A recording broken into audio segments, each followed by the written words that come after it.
স্বাগত জানাই। আজকে আমি আপনাদের দেখাতে চলেছি একদম অনুষ্ঠান বাড়ির মতো ভেজ ডাল রেসিপি। এই রেসিপিটা বানানোর জন্য প্রথমেই আমি নিয়ে নিচ্ছি ভাজা মুগের ডাল। যেহেতু আমি ভাজা ডাল নিয়ে নিয়েছি তাই ডালটা সেদ্ধ করার সময় আর ভেজে নেওয়ার প্রয়োজন হবে না। আর নিয়ে নিয়েছি বাঁধাকপি, গাজর, ফুলকপি এবং বিম। এখানে নিয়ে নিয়েছি দুটো তেজপাতা, একটা শুকনো লঙ্কা এবং 5 ফোড়ন।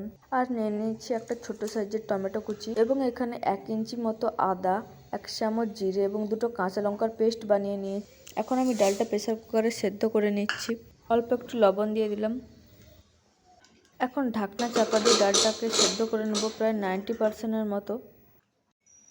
এখন একটা কড়াইতে শুকনো লঙ্কা, তেজপাতা এবং ফোড়ন দিয়ে দেব। এখন দিয়ে দিচ্ছি সব রকম সবজিগুলোকে নেড়ে নিচ্ছি। সবজিগুলোকে নেড়ে ভেজে নিতে হবে। দেখুন বন্ধুরা, সবজিগুলো আমার প্রায় ভাজা ভাজা হয়ে গেছে। এই পর্যায়ে আমি লবণ অ্যাড করে দিলাম। এখন দিয়ে দিচ্ছি আদা, জিরা এবং কাঁচা লঙ্কার পেস্টটা, কেটে রাখা টমেটো।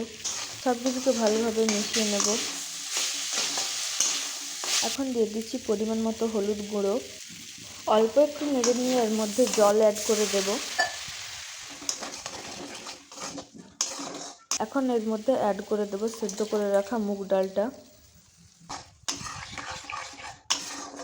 ডালটা ভালো করে সবজির সাথে মিশিয়ে নেব।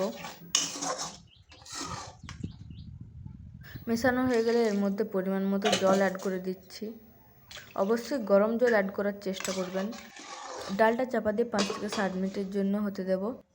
5-7 মিনিট পর ঢাকনা খুলে এর মধ্যে দিয়ে দিচ্ছি 1 চামচ পরিমাণে চিনি, 1/4 টিস্পুন গরম মশলা গুঁড়ো, দিয়ে দিচ্ছি কুচানো ধনে পাতা। এখন সব কিছু ভালোভাবে মিশিয়ে নেব। সবশেষে অ্যাড করে দিলাম 1/2 চামচ গাওয়া ঘি। দেখুন বন্ধুরা, কত সহজভাবে তৈরি হয়ে গেল আমাদের ভেজ ডাল। কে কে এই ভেজ ডাল খেতে পছন্দ করেন অবশ্যই কিন্তু কমেন্ট করে জানাবেন। সম্পূর্ণ নিরামিষ এই রেসিপিটি আপনাদের কেমন লাগলো অবশ্যই কিন্তু কমেন্ট করে জানাবেন।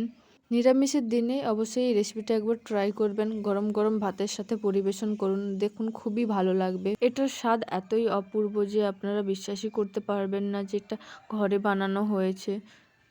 অতএব এটা অবশ্যই আপনারা একবার ট্রাই করুন।